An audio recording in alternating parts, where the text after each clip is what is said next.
5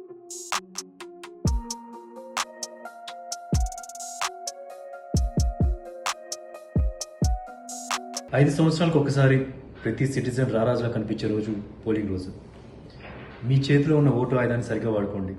ముఖ్యంగా first time vote వేసే వాళ్ళు ఏముందిలే అని ఇంట్లో ఉండకుండా బయటకు వచ్చి మీ రెస్పాన్సిబిలిటీని కంప్లీట్ చేయండి. నేను ఓటు వేశాను, మరి మీరు?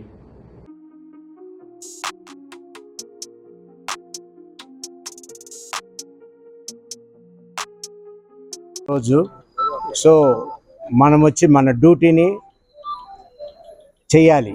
ఏంటంటే వచ్చి ఓటు వేయాలి. అందరూ ఓటు వేశారా? ఎవరెవరు ఇంకా ఓటు వేయలేదో దయచేసి వచ్చి ఓటు వేయండి. అది మన బాధ్యత. దాన్ని మనం వదిలిపెట్టకూడదు. It's our duty. Please do it.